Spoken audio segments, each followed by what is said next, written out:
ada ujian, berhadapan dengan musuh.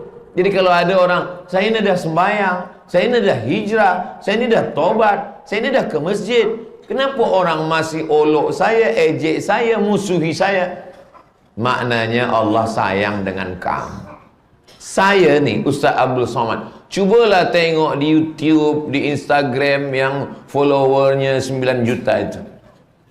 Maksud saya yang belum follow-follow lah. Macam-macam caci, hamun, maki orang pada saya. Oh, Ustaz baca komen-komen tu. Saya baca. Tapi Ustaz nampaknya lapang dada, lapang hati. Ustaz tak ada balas mereka. Ustaz tak ada tolak mereka. Sebab saya tak tahu password. Itu semua, inilah tim media kita yang baca-baca. Jadi saya mohon maaf, beribu maaf bila ada yang kirim pesan, kirim tanya. Saya memang tak baca sama sekali. Sebab apa? Sebab bila saya baca, nanti saya emosi, nanti saya marah, saya hempaskan handphone tu hancur, dia gelap. Jadi sebenarnya marah itu adalah menyiksa diri sendiri, mengazab diri sendiri, dan orang lain gelak tak apa-apa. Dendam juga begitu. Kalau kita dendam dengan orang, kita sedang menyiksa diri kita sedang menyakiti diri kita, dan orang tak ada rasa apa-apa. Itulah dendam. Jadi cara yang paling elok adalah lapangkan hati kita. Rabbishrah li sadri, alam nashrah laka sadrak. Alhamdulillahi rabbil alamin. Allahumma salli ala Sayyidina Muhammad wa ala ali Sayyidina Muhammad. Yang dihormati Dr. Asmadi bin Abdurrahman, Timbalan Ketua Pegawai Eksekutif Baitul Mal dan Operasi. Yang berbahagia Sahibul Fadilah Haji Badaruddin bin Ahmad Bustami, Tuan Qadi Daerah Kuantan Barat, yang hadir bersama kita hari ini. Tuan-puan, muslimin muslimat, semua yang berhadir ini insya-Allah mendapatkan pahala iktikaf lillahi ta'ala, istiqamah iman dan Islam, sihat wal afiat, husnul khatimah, masuk syurga bersama Rasulullah sallallahu alaihi wasallam. Amin ya rabbal alamin. Tajuk kita pada kuliah duha ini, apa saja hikmah yang boleh kita ambil daripada hijrah Nabi Muhammad sallallahu alaihi wasallam. Hikmah yang pertama, Nabi itu bukan bermusuh dengan orang lain, bermusuh dengan saudara kandung ayah sendiri. Kalau bermusuh dengan Fir'aun, biasa. Bermusuh dengan Namrud, biasa. Bermusuh dengan Qarun, biasa. Bermusuh dengan Namrud, dengan Herodes, biasa. Tapi bermusuh dengan saudara kandung ayah kita sendiri, itu luar biasa. Kita bermusuh dengan orang lain itu, kita bercakap apapun kita sampaikan. Tapi bila kita bermusuh dengan sedarah dengan kita, ini agak berat sikit. Jadi itu salah satu kelebihan Nabi Muhammad sallallahu alaihi wasallam. Siapa itu Abu Lahab? Nama dia Abdul Uzza. Saya belum pernah lagi jumpa jamaah Ustaz Abdul Somad, nama saya Abdul Uzza. Uzza itu nama berhala, patung. Ada nama berhala Lata, Uzza, Manat, Hubal, Jibti, Taghut, Naham. Jadi mereka bagi nama Abdul Lata, Abdul Uzza, Abdul Manat. Syirik semua ni. Tak boleh kita menghambakan diri kepada berhala. Maka nama-nama tu dirubah. Abdullah, Abdul Rahman, Abdul Rahim, Abdul Somad. Maka Nabi SAW punya saudara kandung ayah dia namanya Abdullah bin Abdul Muttalib. Yang ini Abdul Uzza bin Abdul Muttalib. Abdul Uzza ni bukan orang jahat. Abdul Uzza ni baik. Abdul Uzza ini punya hamba sahaya perempuan namanya Suwaibah. Lalu Abdul Uzza memanggil Suwaibah, wahai Suwaibah, Kesini sekejap. Ada apa Tuan Abdul Uzza? Cuba engkau jaga adik ipar saya. Suami dia sudah meninggal manakala dia mengandung 2 bulan. Mohon maaf. Sekarang dia nak melahirkan anak. Cuba engkau jaga adik ipar saya. Nama adik iparnya Aminah. Sayyidatuna Aminah. Ibunda daripada Nabi Muhammad sallallahu alaihi wasallam. Suhaibah pun menjaga. Dia jaga sampai akhirnya lahirlah baginda Nabi Muhammad sallallahu alaihi wasallam. Lalu Suhaibah pun balik. Tuan Abu Lahab, ya. Anak saudara tuan sudah lahir. Aminah sudah melahirkan anak. Lelaki apa perempuan? Masa tu bila lelaki lahir senang, tapi bila perempuan lahir kubur dalam tanah. Itulah makna ayat wa idzal mau'udatu su'ilat. Ketika semua janin yang dikubur itu dihidupkan, Allah Ta'ala ditanya, bi ayyi dzambin qutilat, kenapa kamu dibunuh? Anak saudara engkau tu lelaki, ya Abdul Uzza. Rupanya lelaki. Senang betul Abdul Uzza ni punya anak saudara lelaki. Apa kata dia? Wahai Suhaibah, engkau bertuah. Engkau orang pertama yang membagi tahu saya kelahiran lelaki anak saudara saya ini. Saya dah kehilangan saudara. Saya menunggu anak dia. Sekarang anak dia lahir lelaki pula. Maka kamu anti hurrah. Kamu tidak lagi menjadi budak. Kamu tidak lagi menjadi hamba sahaya. Kamu menjadi orang yang bebas merdeka. Pergilah kamu, wahai Suhaibah. Baik. Suhaibah pun menjadi orang yang merdeka. Begitulah senangnya hati Abdul Uzza. Abdul Uzza itu bukan jahat. Baik dia. Dia bebaskan free seorang budak hamba sahaya. Kambing, lembu, unta, budak. Budak ni paling mahal. Jadi kalaulah seekor unta sekarang ini $5,000 US, maka budak 6,000 masa itu, di atas daripada unta. Berarti harga budak lebih mahal lagi. Jadi masa Nabi Muhammad SAW lahir, Abdul Uzza ini memberikan sumbangan, memberikan bantuan, bersedekah $6,000 US. Jadi kalau ada jemaah masjid ini yang menyumbang $6,000 US untuk kutip sumbangan di ruang dalam masjid, itu baru selevel dengan Abu Lahab. Gimana boleh Ustaz samakan kita dengan Abu Lahab? Na'udzubillah, na'udzubillah. Kita bukan nak tengok iman Abu Lahab. Abu Lahab memang tak percaya.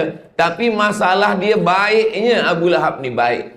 Jadi kalau ada orang Islam bagi sumbangan untuk kutip sumbangan ruang dalam masjid, untuk naik taraf bilik imam pengurusan masjid, dia bagi RM2, RM3. Lepas tu nanti di akhirat jumpa dengan Abu Lahab. Kata Abu Lahab, awak berapa? Kata RM2. Saya $6,000 US. Kata. Lalu yang menyelamatkan kita ni apa? Yang menyelamatkan kita, membezakan kita adalah iman kepada Rasulullah sallallahu alaihi wasallam. Kita tak jumpa Nabi, kita tak ada hubungan nasab dengan Nabi. Mana ada hubungan nasab? Awak ada hubungan nasab dengan dia? Tak ada. Kenapa awak dekat? Memang saya tak ada hubungan nasab, tapi ada hubungan nasib. Kita dengan Nabi, nasab tidak, nasib pun tidak. Nabi putih, kita hitam manis. Nabi mancung, kita jauh. Kita hanya ada rasa cinta kepada Nabi Muhammad sallallahu alaihi wasallam. Ini semua yang hadir datang ini semua datang kerana Nabi Muhammad sallallahu alaihi wasallam. Mudah-mudahan kita dapat syafaat Nabi Muhammad sallallahu alaihi wasallam. Nanti bila Ustaz Somad 10 minit bagi tazkirah, tolong bacakan ini. Pelancaran sumbangan naik taraf bilik imam dan pengurusan masjid. Mohon petugas bangun dan bergerak untuk kutip sumbangan di atas $6,000 US. Tak ada, yang itu tambahan daripada saya. ruang dalam masjid dan kawasan luar masjid. Terima kasih. Apa nama? Beg warna hijau. Beg warna hijau isi. Kenapa beg ni hijau? Duit yang masuk pun warnanya hijau juga. InsyaAllah. Bagi puan-puan, makcik-makcik, kakak-kakak yang lupa membawa duit, itu beg tu besar. Jadi boleh diisi dengan gelang, cincin, rantai. Nanti masjid menjual dan akan dibelikan untuk sumbangan naik taraf. Mudah-mudahan semua yang bersedekah panjang umur, sehat badan. Yang bersedekah untuk masjid mendapatkan amal jariah. Yang hidup ada susah-susah disenangkan, dibahagiakan Allah. Yang ada hutang piutang dilunaskan Allah. Banyak juga yang hutang. Yang belum ada jodoh, jumpa dengan jodoh yang baik-baik. Banyak yang belum nikah.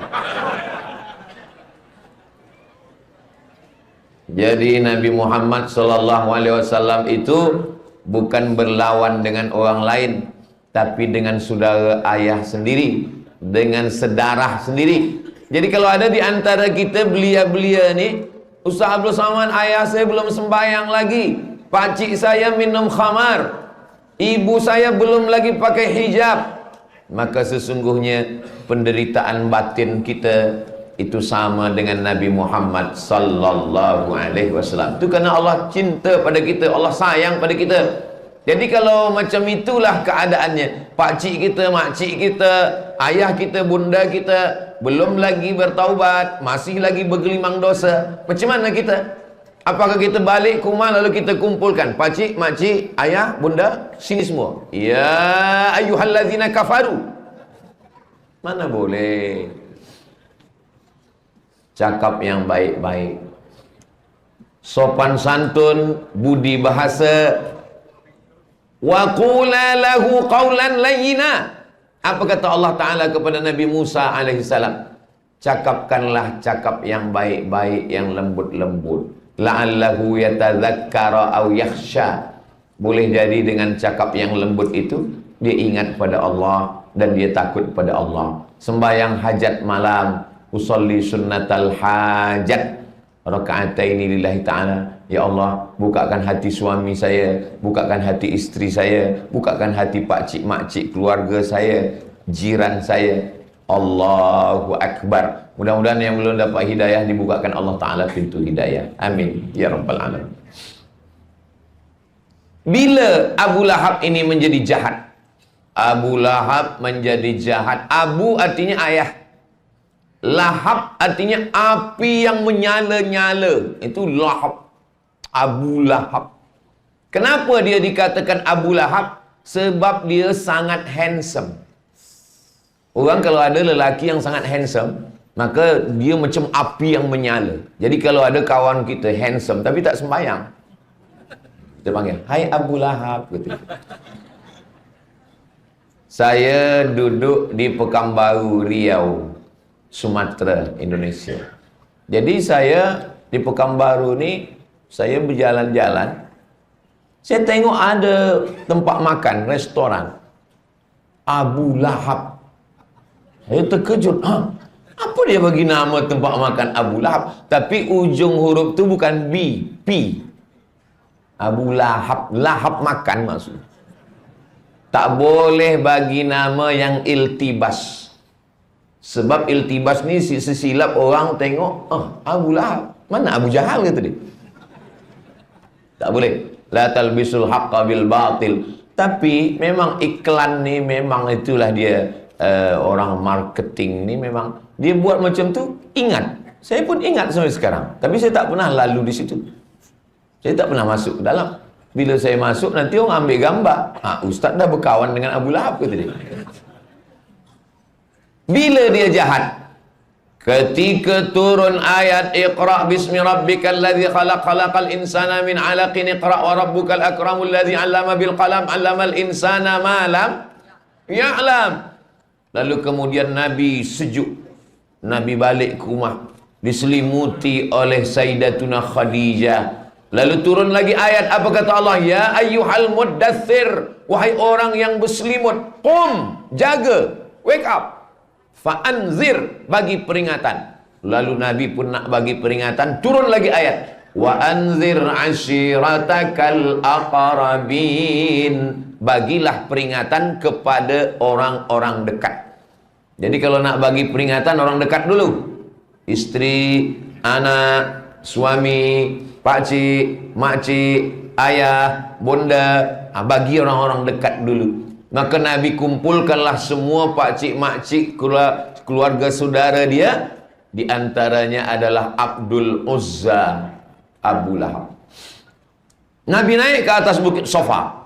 Masa Nabi naik ke atas bukit Safa, Nabi tanya, ya ahla Makkah, wahai penduduk Makkah, seandainya saya katakan di belakang bukit Safa ini, di belakang bukit Safa itu ada bukit yang tinggi namanya Jabal Abi Qubais. Jabal Abi Qubais ini dipotong, di atasnya dibina istana. Itulah dia istana Raja Fahad bin Abdul Aziz. Panjang umur, sehat badan. Nanti bulan Ogos kita akan berangkat umroh bersama Ustaz Abdul Somad, insyaAllah. Amin.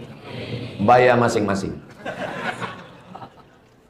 Bila saya katakan di belakang bukit Safa ini, di belakang Jabal Abi Qubais ini, ada pasukan musuh yang akan menyerang kita, apakah kamu percaya? Kata penduduk Makkah, sadaqnaka, kami percaya ya Rasulullah. Kami percaya wahai Muhammad. Seandainya saya katakan di belakang ini ada tentera yang akan membunuh kita, kamu percaya? Tentulah kami percaya. Dari kecil lagi engkau kami panggil Al-Amin, orang amanah. Seandainya aku katakan saya dah dapat wahyu dari malaikat Jibril dan saya adalah nabi terakhir, apakah kamu percaya? Disitulah bangkit Abu Lahab. Apa kata Abu Lahab? Tabban laka ya Muhammad, celaka engkau, alihadza jama'tana, apakah untuk ini engkau kumpulkan kami? Ketika itu turunlah ayat, tabbat yada abi lahabin wa tab, ma aghna anhu maluhu wa ma kasab, sayasla naran dzata lahab wa imra'atuhu hammalatal hatab fi jidha hablum min masad. Abu Lahab itu semuanya kena. Dirinya, tabbat yada abi lahabi wa tab. Usahanya, ma aghna anhu maluhu, hartanya, wa ma kasab.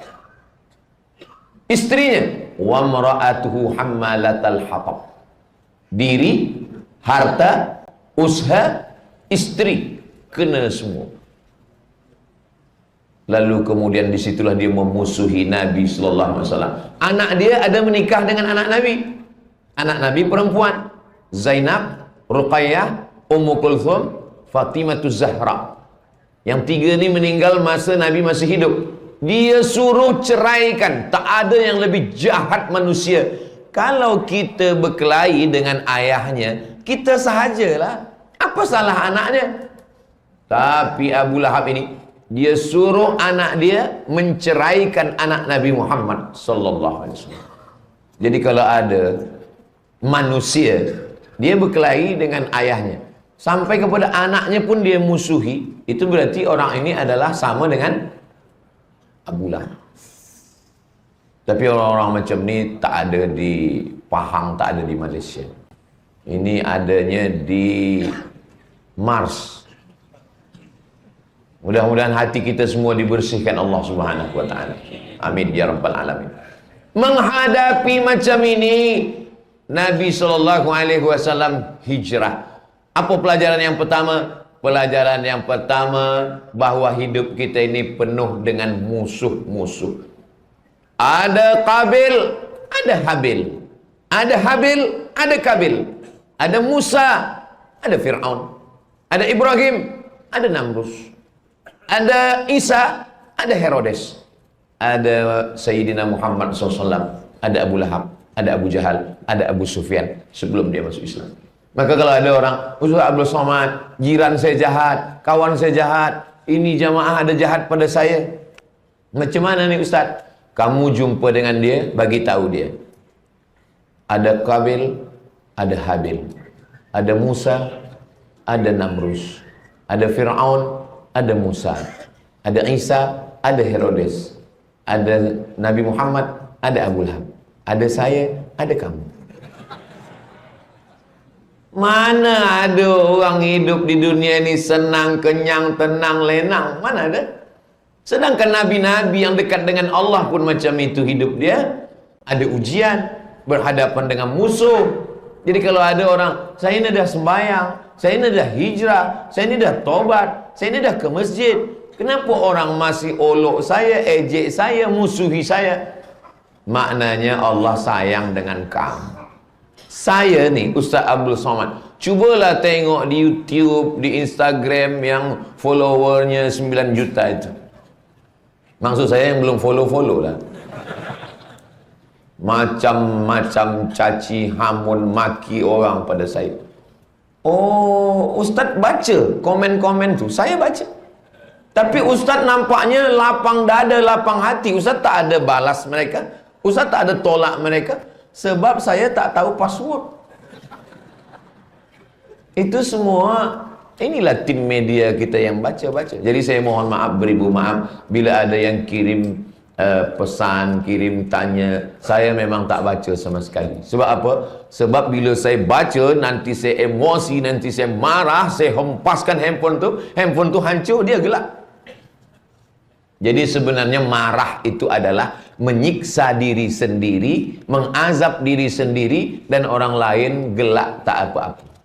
Dendam juga begitu. Kalau kita dendam dengan orang, kita sedang menyiksa diri kita sedang menyakiti diri kita, dan orang tak ada rasa apa-apa. Itulah dendam.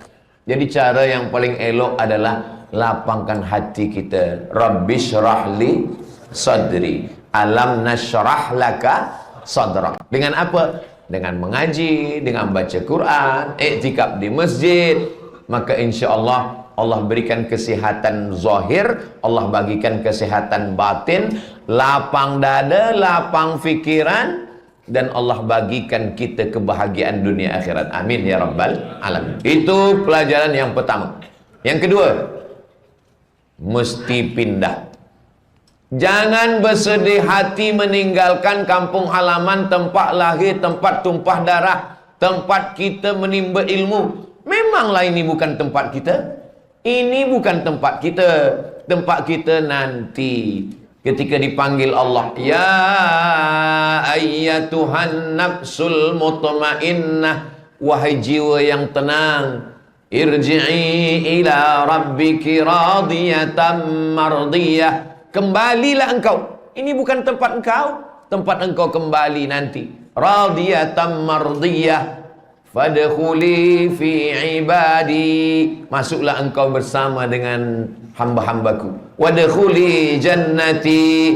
Masuklah ke dalam surgaku. Nanti kita balik semuanya ke surga Allah Subhanahu wa taala. Bila orang Pahang ini masuk kerajaan negeri Pahang kan? Nama kawasan ni apa?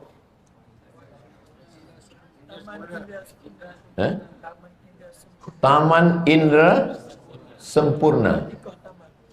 Bila orang Taman Indra Sempurna ni nanti masuk surga semua beramai-ramai, mereka akan pandang ke kanan, tengok ke kiri, tengok hadapan, tengok ke belakang.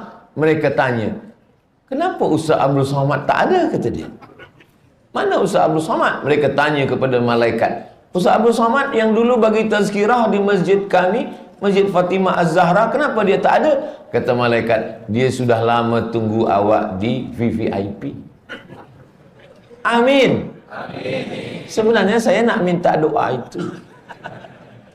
Macam mana keluar mulut orang yang ikhlas, hati bersih, kata amin. Mungkin saya masuk surga bukan kerana amal saya, tapi masuk surga kerana doa orang-orang yang ikhlas kerana Allah SWT. Saya dengan tuan-puan, kalau ditengok daripada zahirnya, mana yang lebih ikhlas? Ikhlas tu letaknya dalam hati, mana ada orang tahu. Saya bagi tazkirah, saya duduk di atas kerusi, tuan-puan duduk di bawah. Saya yang akan nampak muka saya di YouTube. di channel Ustaz Abdul Somad Official. Jangan lupa subscribe, like, share, and comment. Yang nampak ni muka saya.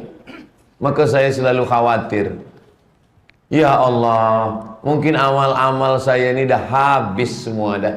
Sebab riak, sebab sum'ah, dipuji orang, ditengok orang, dinilai orang. Dah habis pahala ni. Tapi saya yakin, la yudkhilal jannata ahadakum amaluhu. Kamu masuk surga bukan kerana amal kamu, Abdul Somad. Kamu masuk surga bukan kerana tazkirahmu, bukan kerana ilmu engkau. Engkau masuk surga kerana doa orang-orang ikhlas. Maka jangan sakiti orang, jangan singgung hati orang, jangan rusak perasaan orang. Jaga hubungan baik. Tengah malam dia berdoa, melelehkan air mata, ya Allah, datangkanlah esok kajian duha Ustaz Abdul Somad di Masjid Fatimah Az-Zahra, ya Allah. Sihatkan dia sampai esok pagi, ya Allah. Selepas dia bagi tazkirah, nak mati dia matilah. Mana ada orang jamaah akan berdoa seperti itu. Maka setiap jamaah pasti dia akan doakan. Ketika kita doakan dan orangnya tak tahu, tak ada orangnya di hadapan kita, masa itulah Allah kirimkan malaikat. Apa kata malaikat? Amin, kabulkan doa orang ini. Walaka mithluh, engkau dapat yang sama macam yang engkau doakan. Yang pertama, kita pasti ada musuh. Tak ada orang yang hidup di dunia ini selamat daripada lidah manusia. Nabi Muhammad SAW, apa kata mereka? Majnun, gila. Asatirul awwalin, dongeng-dongeng nenek moyang. Rajulun mas'ur, kena sihir, kena penyakit. Apa kata mereka? Bagaimana pula dengan Nabi Muhammad SAW? Allah Ta'ala pun juga dengan lidah mereka. Apa kata mereka? Wa qalatil yahudu Uzairun ibnullah. Orang Yahudi mengatakan Allah punya anak namanya Uzair. Wa qalatin nasara al-masih ibnullah. Nasara mengatakan Allah punya anak namanya Al-Masih. Tak ada orang yang selamat daripada lidah manusia. Man zanna annahu salima min alsinatin nas fahuwa majnun. Siapa yang menyangka bahawa diri dia selamat daripada lidah manusia, berarti dia gila. Mana ada orang selamat dari lidah manusia? Hidup ini sebenarnya tak susah. Yang susah itu adalah memikirkan cakap orang lain. Betul apa tak betul? Betul. Dulu bila kita tutup tingkap, tutup pintu, tutup rumah, kita tenang. Sekarang kita tutup tingkap, tutup pintu, tutup rumah, kita sendiri dalam rumah pun tak tenang. Sebab apa? Kita buka orang komen. Di mana? Instagram. Di mana? YouTube. Di mana? Facebook. Maka yang paling tenang adalah ketika kita padamkan semua dan kita menghadap kepada Allah. Itu maka orang bila dia di masjid, dia tenang. Kenapa? Sebab dia tak tengok komen orang. Tenang. Saking tenangnya tertidur. Saya sampai sekarang belum pernah lagi saya marah pada orang yang tertidur sedang tazkirah. Kenapa saya tak marah? Sebab bila dia tertidur, itu menandakan hati dia sudah penuh dengan ketenangan. Itu maknanya tazkirah itu dah masuk ke dalam hati dia. Berapa banyak orang Europe, Amerika, duit banyak, kaya raya, tapi tak boleh tidur. Sampai makan ubat tidur sebab tak boleh tidur. Pukul 2 malam mata berkedip tak tidur. Pergi ke doktor, doktor bagi ubat baru boleh tidur. Tapi orang Islam, khatib naik ke atas mimbar, tertidur. Barakallahu li wa lakum fil Qur'anil azim. Baru terjaga. Lepas sembahyang, dia berbisik pula ke kawan dia. Pendek betul khutbah tadi. Gitulah. Tapi itu tidak ada di Masjid Fatimah Az-Zahra. Itu di masjid-masjid lain. Masjid sini orangnya baik-baik semua, insyaAllah. Amin. Nah, yang kedua kita mesti hijrah. Hijrah yang pertama ke sebuah negeri namanya Habasyah. Habasyah itu sekarang letaknya di Ethiopia. Saya bulan Julai 2019 pergi ke Sudan. Tidak ada pesawat terbang. Pesawat terbang Saudi Airlines tak terbang. Pesawat terbang yang lain tidak ada. Satu-satunya flight hanya Ethiopian Airlines. Saya pun naik Ethiopian Airlines. Sampai dari Pekanbaru saya ke KLIA 2. Sampai di KLIA datang orang Malaysia. Assalamualaikum Ustaz Somad. Waalaikumsalam. Ustaz nak pergi ke Sudan? Ya. Ini satu-satunya pesawat terbang yang berani pergi. Pesawat Ethiopian Airlines. Saya masa itu dah bismillahi tawakkaltu ala Allah la haula wala quwata illa billah. Sebab Sudan sedang perang. Bila saya tak pergi, ini PhD saya hilang.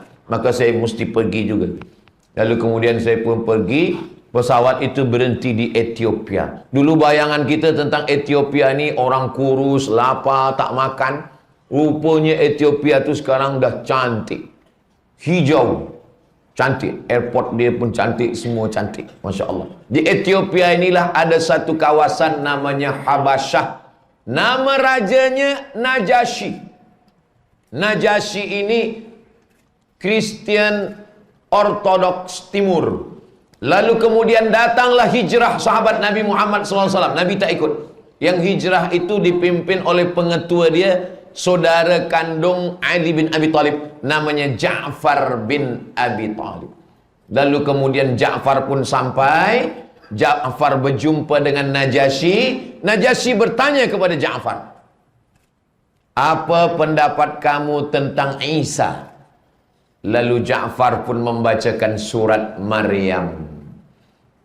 Di surat Maryam ada 2 surah dalam Al-Quran yang bercerita tentang Nabi Isa alaihissalam. Yang pertama tentang emak Nabi Isa, namanya surah Maryam. Yang kedua tentang datuk Nabi Isa. Nabi Isa punya emak namanya Maryam. Maryam punya ayah namanya Imran.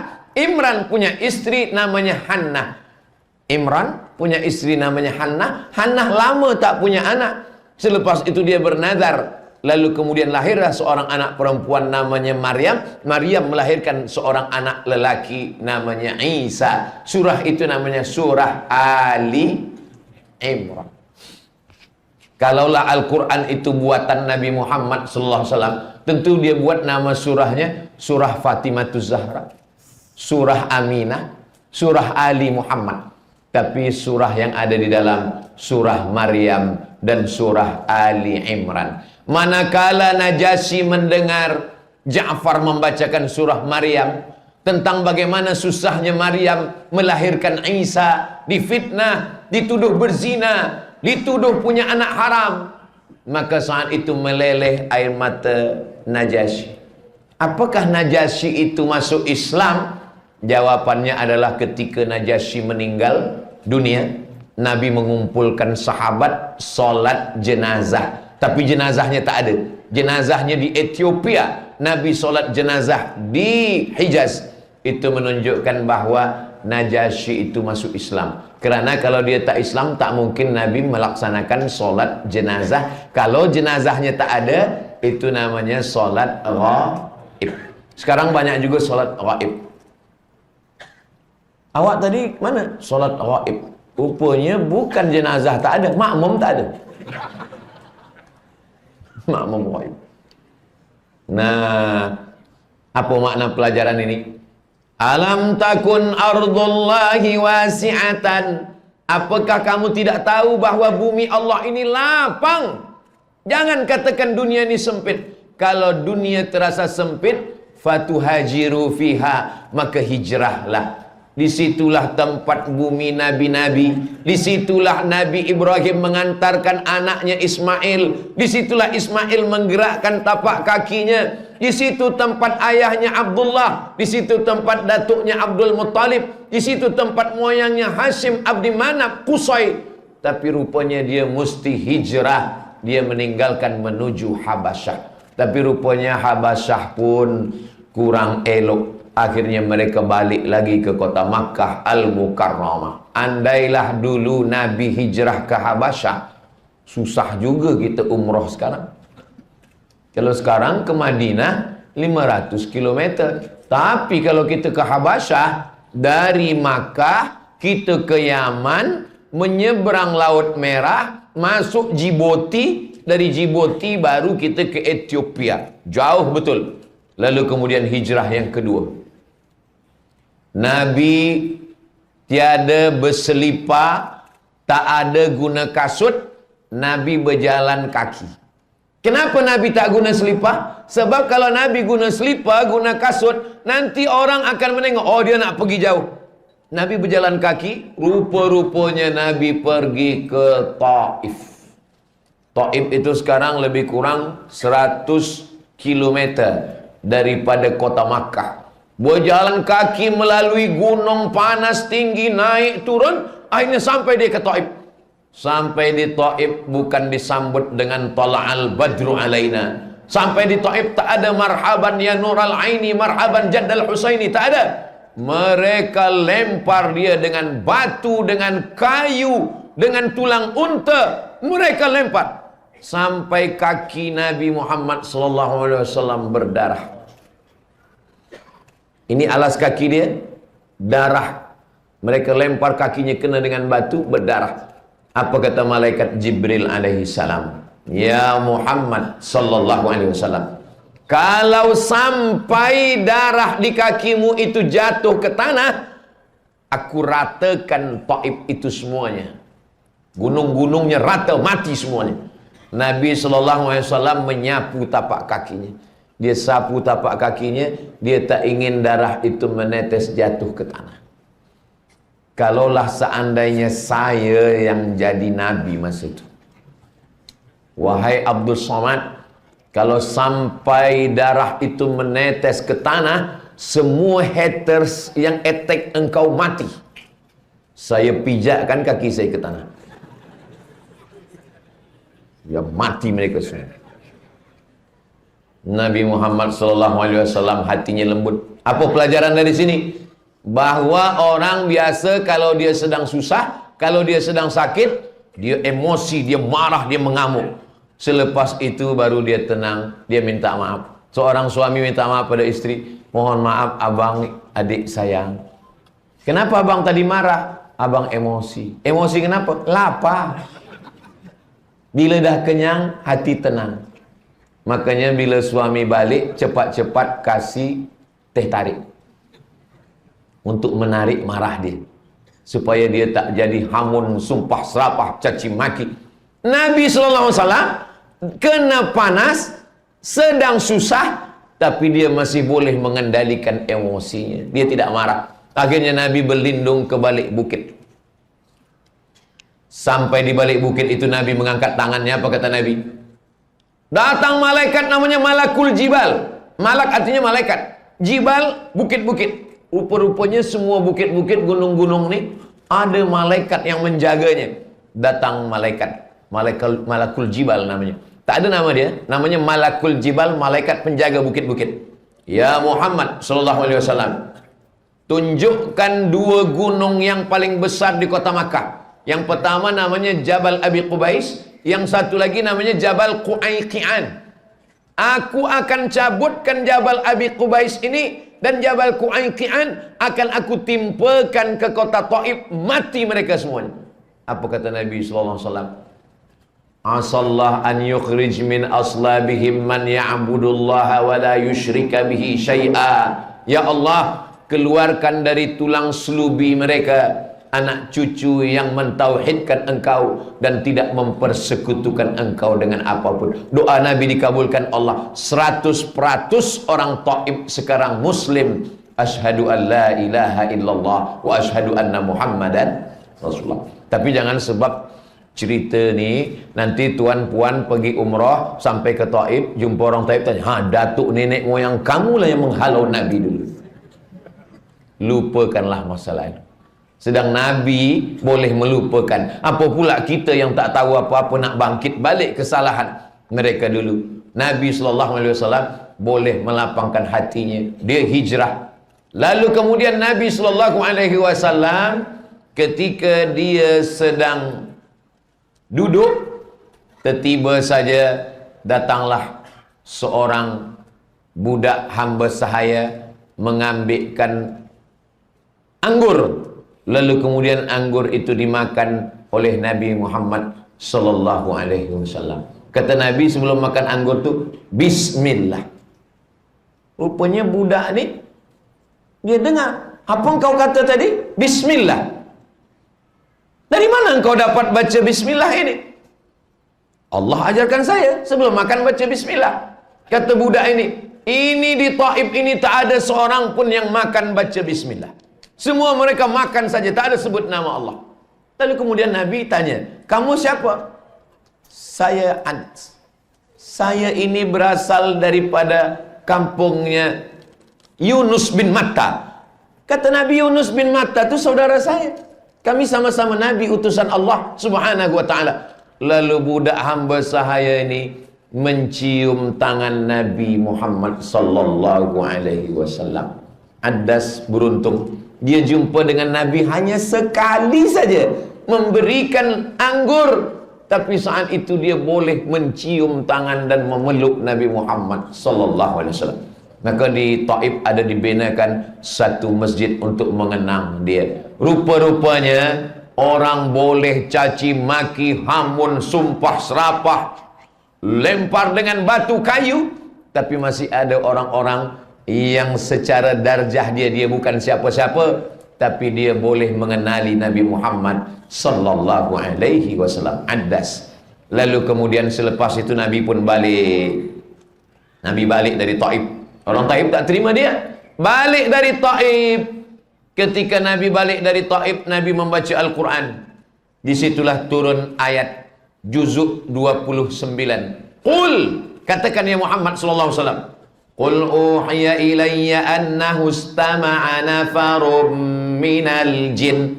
Ketika engkau sedang membaca Al-Quran, ada beberapa jin yang mendengar. Apa kata jin itu? Inna sami'na Qur'anan ajaba. Kami mendengarkan bacaan Al-Quran, bacaannya ajib, menakjubkan, sedap didengar telinga, maknanya dalam.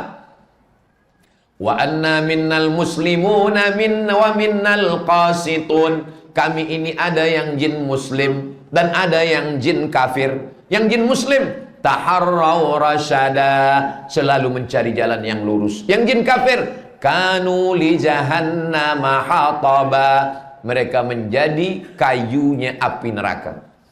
Itulah dalil bahwa jin itu ada yang jin muslim, ada yang jin kafir. Lalu kemudian di situ apa makna? Bahwa kalau ada manusia yang memusuhi kita, ada manusia yang melempar kita, tapi ada satu lagi makhluk Allah yang mungkin beriman dengan kita, yaitu jin. Maka saya bila bagi tazkirah, alhamdulillah di Masjid Fatimah Az-Zahra ini penuh hingga sampai keluar ke laut, ke padang, sampai ke kanan ke kiri. Pernah saya bagi tazkirah di satu masjid, jamaah tak ramai. Bukan setengah saf, sepertiga saf. Kanan kosong, kiri kosong. Tapi saya tak sedih. Mungkin banyak jin di situ. Tak nampak. Manusia mungkin tidak mendengarkan engkau, tapi ada makhluk-makhluk Allah yang mendengarkan engkau. Begitulah penghiburan, menyenangkan hati Nabi Muhammad sallallahu alaihi wasallam. Maka ada di Makkah itu namanya Masjid Jin. Ini Bukit Sofa, ini Bukit Marwah, ini Bukit Marwah, ini kubu pemakaman Ma'la, Khadijah di situ, Sayyidatuna Khadijah. Antara Ma'la dengan Bukit Marwah ini ada satu masjid sebelah kiri namanya Masjid Al-Jin. Nah, kalau nak sembayang aja situ. Ini kadang banyak jamaah umrah haji sembayang nak berkawan dengan jin pula. Nak buat MOU dengan jin. Memorandum of Understanding between me and you. Bila ada jin datang kepada kita, kita sembahyang tahajud ni tengah malam. Afdhalu dzikri fa'lam annahu la ilaha illallah. La ilaha illallah. Selepas itu datang, hai Abdul Somad, saya adalah jin Islam yang hendak menolong kamu. Andai-andai terjadi macam itu, saya akan katakan, saya tidak perlu kamu. Sebab kita tak tahu dia nak apa. Nanti saya akan tolong kamu, nanti saya akan bantu kamu. Kita khawatir tauhid kita rosak. Nanti bila kita susah sikit, kita panggil jin, boleh datang? Akhirnya tauhid kita rusak. Makanya kita cukup minta. Pesan emak saya, engkau jangan berkawan dengan jin.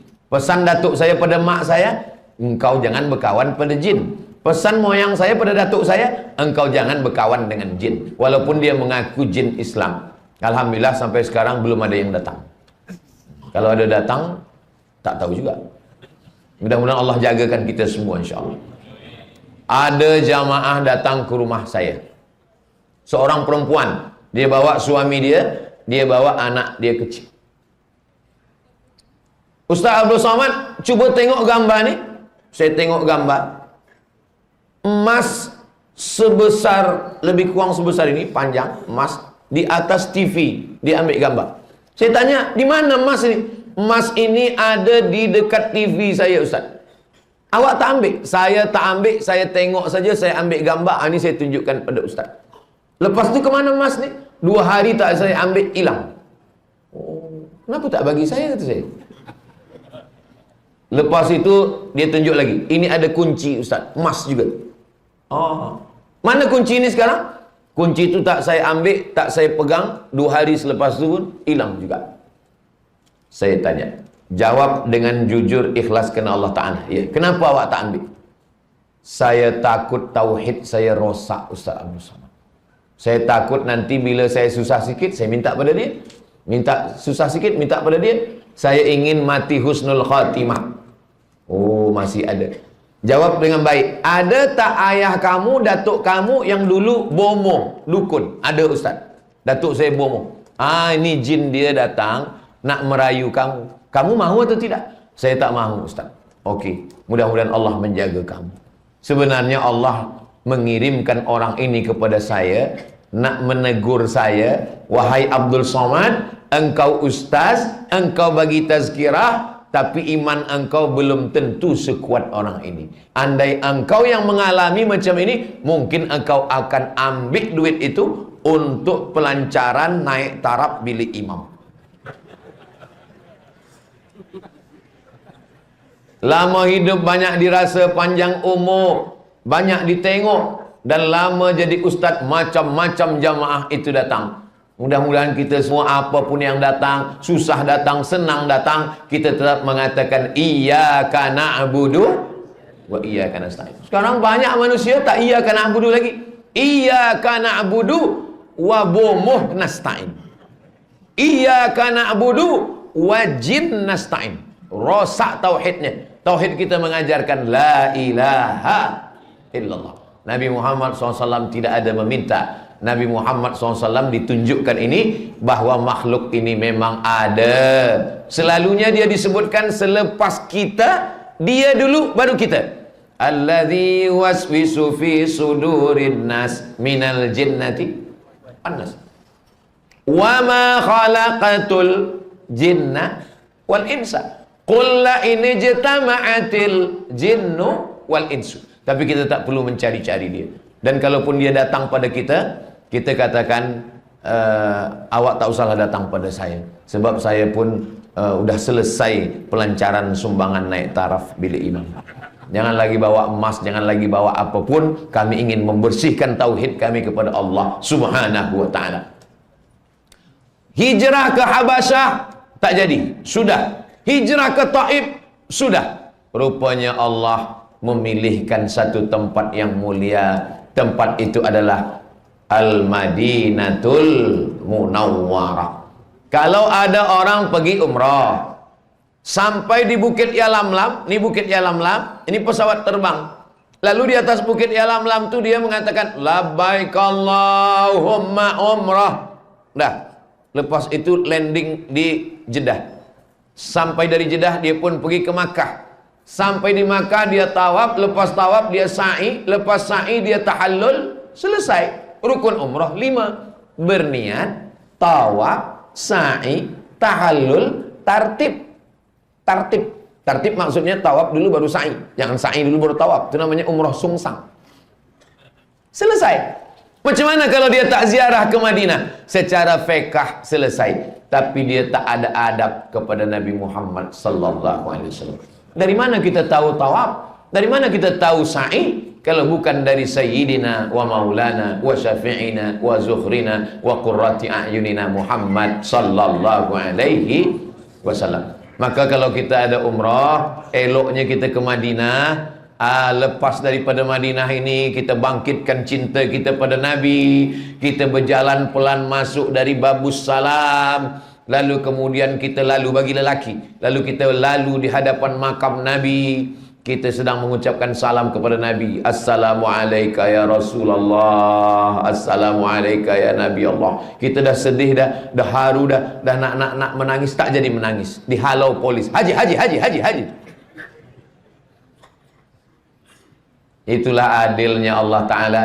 Kalau kamu rasa kamu kaya, banyak duit, boleh rasa dekat Nabi kerana depan makam Nabi. Berapa banyak orang yang tidak pernah ke Masjid Nabawi. Datuk nenek moyang kita dulu yang susah naik kapal, dia tetap di Semenanjung, tapi dia dekat dengan Nabi. Dengan apa? Dengan solawat. Orang-orang dulu yang ahli-ahli solawat. Solawat nariyah, solawat tafrijiyah, solawat, ratib al-haddad, ratib al-attas. Banyak zikir-zikir dia baca. Allahumma salli ala Sayyidina Muhammad wa ala ali Sayyidina Muhammad. Yang kita khawatirkan, badan kita sampai sana, fizik kita di hadapan makam Nabi, tapi sebenarnya pikiran kita entah kemana-mana. Kita berharap supaya walaupun kita jauh, tapi hati kita dekat dengan salawat. Allahumma salli ala Sayyidina Muhammad wa ala ali Sayyidina Muhammad. Tadi saya sampaikan tazkirah ini pukul 9. Sekarang sudah pukul 9.48. Kejap lagi pukul 10. Ustaz Abdul Somad sampaikan 60 minit. Di mana-mana saya menyampaikan tazkirah itu 60 minit sesuai dengan yang tertulis di tempat air minum 600 ml. Ini kecil aja sebenarnya. Ada waktu 10 minit, Ustaz jawab soalan yang ada di. Banyak kertas di atas ni. Ada nama-nama orang-orang yang kita muliakan. Ada lagi pelancaran naik taraf bilik imam. Ini memang selalu kita sebut biar selesai. Ada soalan. Apa nasihat Ustaz untuk peniaga? Bila kita masuk masjid, Allahumma apa doa masuk masjid? Allahumma ftahli abwaaba rahmatik. Bukakan saya pintu rahmat Engkau. Tapi bila keluar masjid, Allahumma inni as'aluka min fadlik. Bagi saya rezeki. Kenapa doa keluar masjid bagi saya rezeki? Sebab ini Masjid Nabawi, keluar pintu itu terus pasar tempat berniaga yang dibuat oleh Nabi Muhammad sallallahu alaihi wasallam. Itulah maka keluar masjid itu doanya, Allahumma inni as'aluka min fadlik, bagi saya rezeki. Makanya selesai sembahyang, coba tengok ayat selesai sembahyang. Idza qudiyatis shalah, kalau selesai sembahyang, fantashiru fil ard, bertebaranlah kamu di atas muka bumi, wabtaghu min fadlillah, cari rezeki Allah. Berniaga sunnah, kerana Nabi Muhammad sallallahu alaihi wasallam itu peniaga. Nabi punya ayah namanya Abdullah. Abdullah meninggal masa Nabi 2 bulan dalam kandungan. Mohon maaf, ayahnya meninggal itu saat pergi berniaga. Jamaah haji yang datang dibagi minum. Siapa yang bagi minum? Yang bagi minum adalah Abdul Muttalib. Kenapa Abdul Muttalib boleh bagi minum? Karena dia peniaga, orang kaya. Ayah Nabi peniaga, Nabi peniaga, datuk Nabi peniaga, isteri Nabi. Nabi membawa barang-barang, tapi bukan punya dia. Dia hanya menjualkan saja. Nanti bila dia dah jual, dapat duit, dibagi. Membagi untung ni namanya mudharabah. Sudah dilakukan oleh Nabi sallallahu alaihi wasallam. Siapa yang punya barang-barang ini? Khadijah. Khadijah ni heran. Kenapa kalau orang ini yang bawa, semua laku? Kalau dia yang bawa, semua habis. Kata Khadijah bertanya, saya nak tengok mana orangnya yang bernama Muhammad sallallahu alaihi wasallam, yang setiap kali barang ni, kenapa kalau orang lain yang bawa habis setengah, habis seperempat, tapi bila dia yang bawa, semua laku. Kemudian ditunjukkanlah orang, itulah dia Muhammad sallallahu alaihi wasallam. Lalu kemudian Khadijah menengok dia. Nurun ala nur, cahaya di atas cahaya. Patutlah semua barang tu laku. Rupanya yang berniaga tu handsome. Itulah pentingnya peniaga tu yang handsome. Andai saya ada peniaga orang Malaysia nak minta tolong saya, Ustaz Abdul Somad, saya ni berniaga susu. Siapa yang minum susu, maka badan dia akan berdaging sikit. Lalu disuruh saya yang menjual.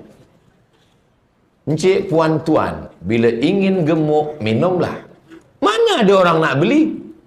Yang menjualnya kurus. Jadi kenapa barang yang dijual Nabi SAW itu laku?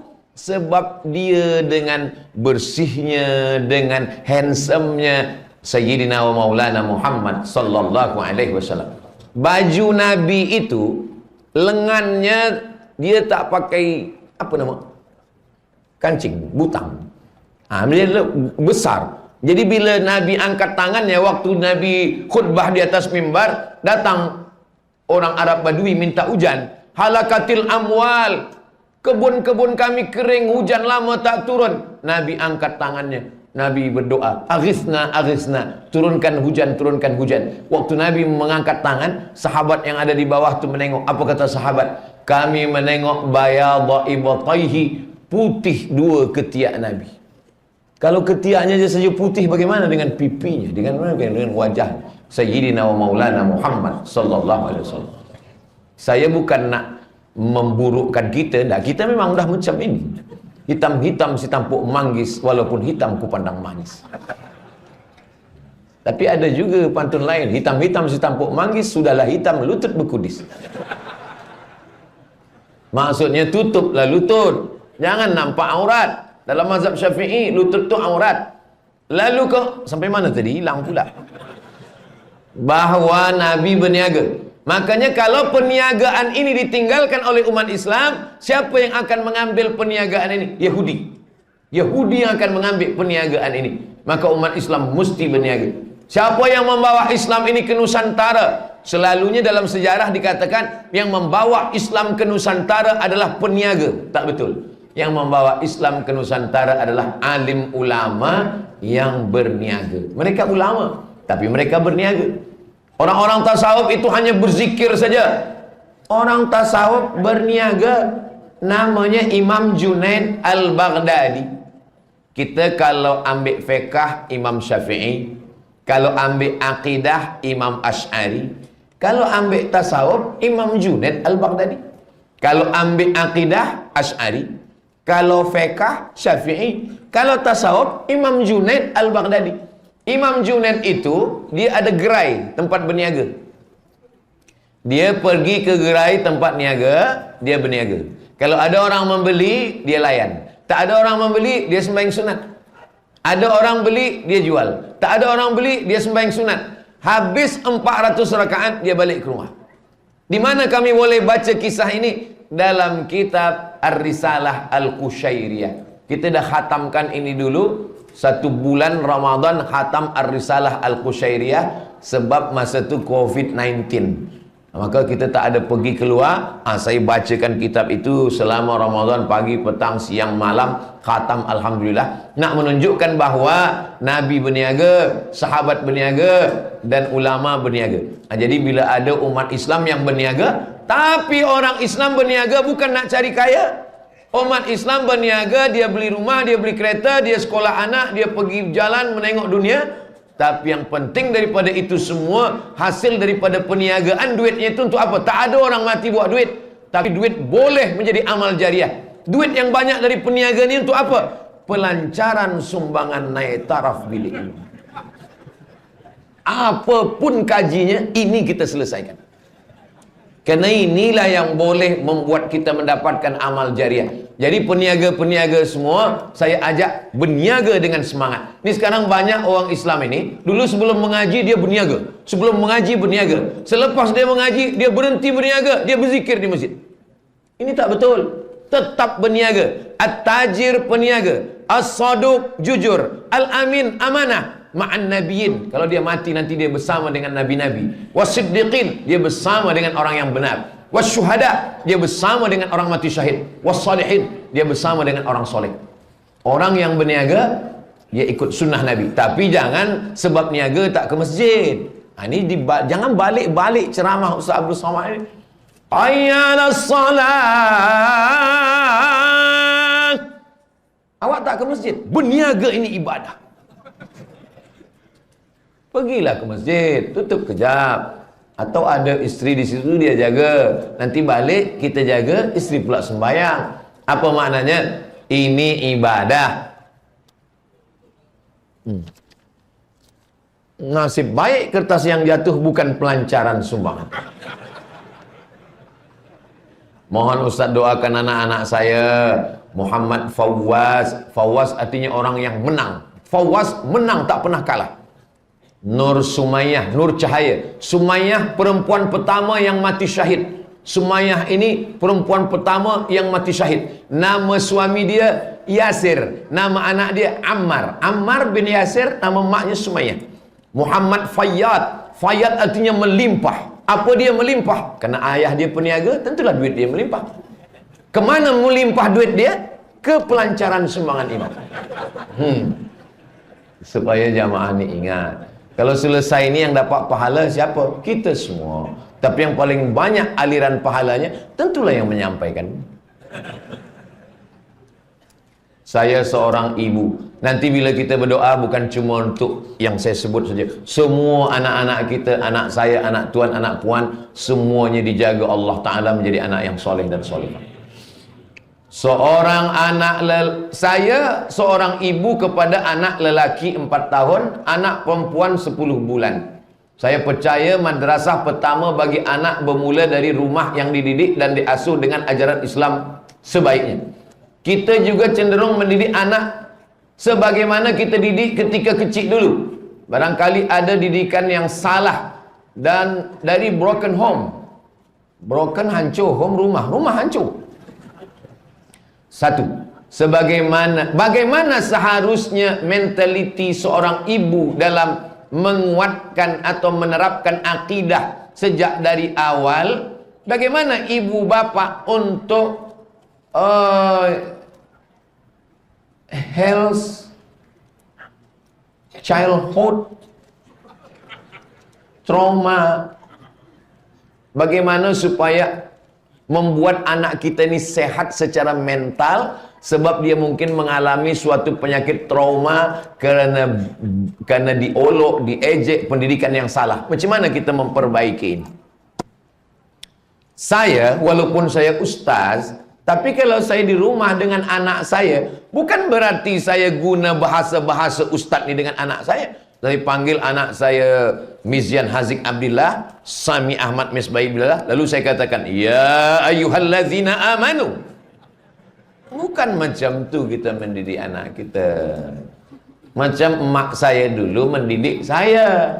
Dulu bila saya balik ke rumah nak tidur malam, itu kereta-kereta kecil letak di atas bantal. Mak tanya, ini dapat kau dari mana? Dapat tadi di jalan masa main-main. Balikkan dia balik keluar. Kenapa macam tu mak? Sebab nanti di akhirat, semua yang kita ambil punya orang yang bukan punya kita, nanti kita akan pikul di akhirat.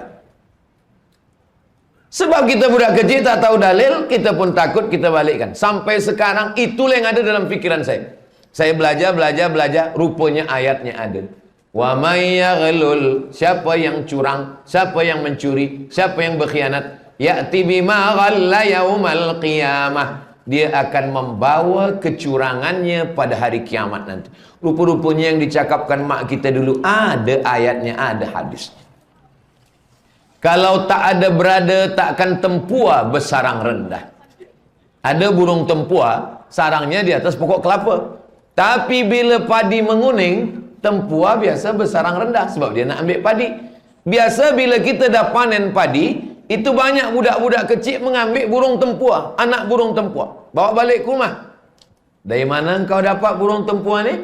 Tadi dekat sawah padi. Antarkan balik. Macam mana kalau engkau diculik, diambil orang, kidnap, Lepas itu engkau dipisahkan dari ibu bapa engkau. Sedih tak sedih? Sedih. Begitu jugalah burung ini sedih.